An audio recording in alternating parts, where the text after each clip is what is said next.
Okay, so Superman and Lois season 2 started just last week. I was completely oblivious to this. I've just watched it and I'm going to give you my review for this episode.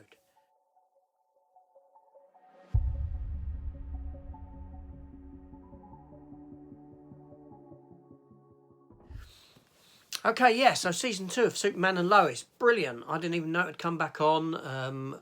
I saw something on it. Okay, I've got to watch that. So I did. This episode is titled What Lies Beneath. Quite a telling title, to be honest, if you're a comic fan. But we'll get into that. So this episode catches up 3 months after the events of the last season, where Superman has dispatched of the Eradicator, so to speak, and this sort of thing. Everyone's getting on there with their lives. John Henry Irons is still in town, and his daughter, who came through from the other world, is there also. Now, obviously, she's seen Lois at the end of the last episode. And it's her mother, basically, isn't it, in the other world, and her mother, Lois, from this other world had died and all this sort of thing. So there's all these emotions going on. The episode plays into a lot into family and into relationships between everyone, really. So you got Clark and his relationship with Lois, which is a bit teetering on bad grounds because of what's gone on with Lois and John Henry Irons' his daughter. Lois has mixed emotions and is a bit cold towards her and this sort of a thing. You've got Jonathan and Jordan Kent, Superman's sons, in varying degrees of relationships with their girlfriends. Jordan gets caught in bed with his girlfriend by Lois. Lois obviously isn't too happy. Her and Clark have a bit of a tat-a-tat with regards to that, because she sees it as being more important than what Clark does, this sort of a thing. Whereas Jordan, his girlfriend, Lana's daughter, has just come back from camp where she was working for the summer. Yeah, and everyone's like in these sort of different places and this sort of a thing. Now, as for the big picture for the episode and what's going on story-wise, you've got the DOD, you've got this Lieutenant Anderson running DOD now, who wants Clark on board with him and putting America first before the world, and this goes against Clark's beliefs as Superman, and thusly isn't prepared to do that. But Anderson has his own Superman program in operation, where he's got young cadets who are wearing the emblem because it's the most recognised emblem in the world and this sort of thing. And Clark has a little foray with him about, you can't give this emblem away. But he's going, but Anderson isn't listening to it and wants Clark to come on board. Earlier in the episode, there was a fantastic scene where Clark hears screams of help from a submarine. And he goes in and saves his submarine. There's some great special effects for this scene.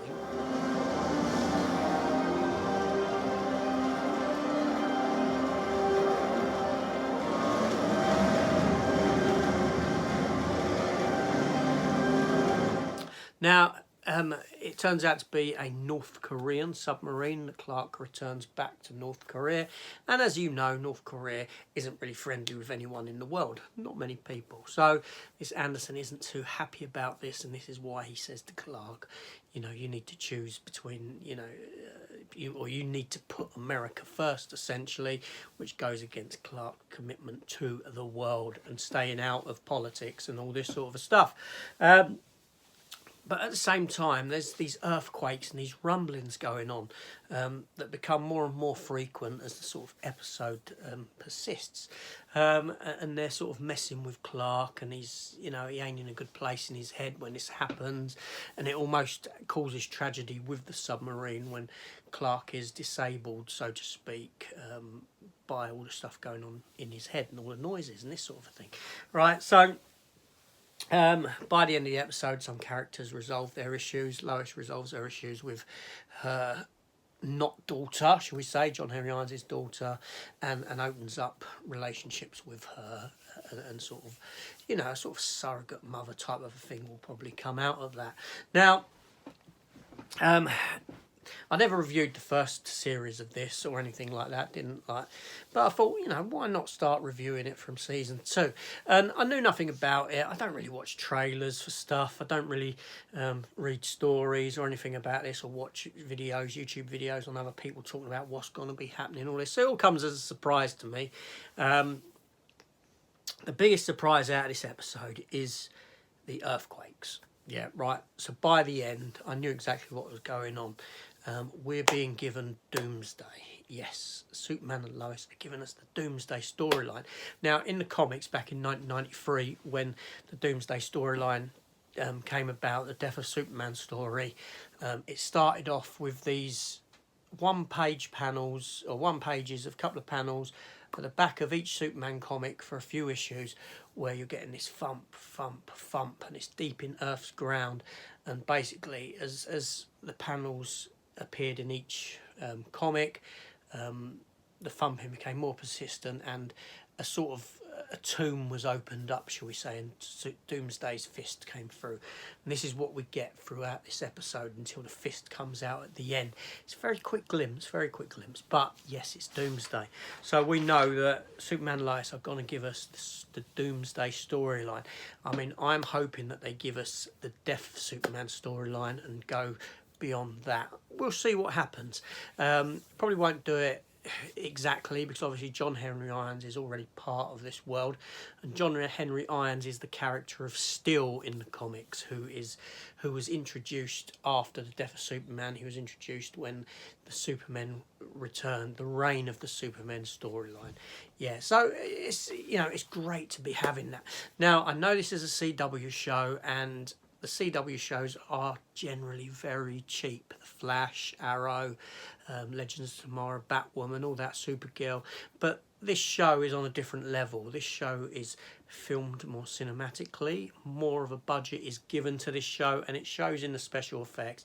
It shows in the lighting for the programme.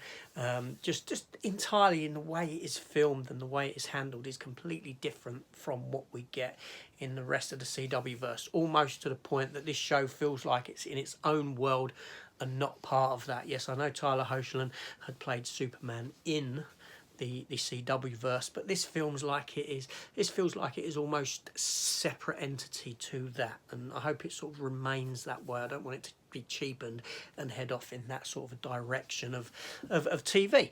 But yeah, so he does an amazing job as Superman. I think he's really good. He looks grizzled. He looks, you know, he's always got a shadow in on his face.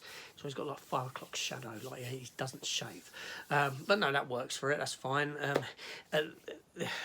What I like about this show is that it puts Superman at a point in his life that we've never actually seen him before. We've never seen him this far down. Every Superman story we get is always like an origin story, go back to the beginnings, the introduction of him and Lois and all this sort of thing.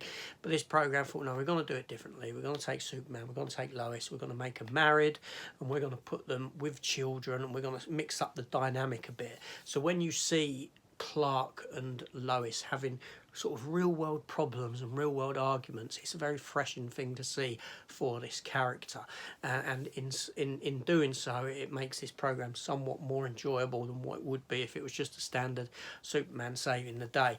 It does have all that sort of stuff in it, obviously. They got to put Superman in the suit. The suit looks fantastic. It has in this series all along. It's very darkened and this sort of thing, maybe inspired a bit by the Justice League sort of suit, the Zack Snyder Man of Steel suit, I should say. Yeah, and it's just a very good cast, very well acted. It may not be everyone's cup of tea, but if you get the opportunity to watch it and you're not watching it, you should really visit this series. It is a lot of fun. It's very good. It's not to be compared to the other CW shows whatsoever. It's very good. And like I said, I am super pumped for the arrival of Doomsday. I'm hoping that they do it justice, and I'm pretty sure that this program will handle it pretty well, more so than what the Batman versus Superman film did, that just completely ruined that character and what happened with that character in the comics. The whole storyline was pretty much just trod on and crapped on, shall we say. I mean, I'm quite surprised, really, that Warner's have allowed them to do this and is utilising this character within the screen, because I wouldn't have been surprised if they went back and decided on the big screen to do the Death of Superman again at some point properly down the line. But you know, I will take it here if they're going to do it, and I really hope that they introduce the other characters. Although, like I said, it won't go that route. I can see it ain't going to go that route because obviously already the Eradicator has been taken out of the equation, and still, as the series has done both of them characters already, unfortunately.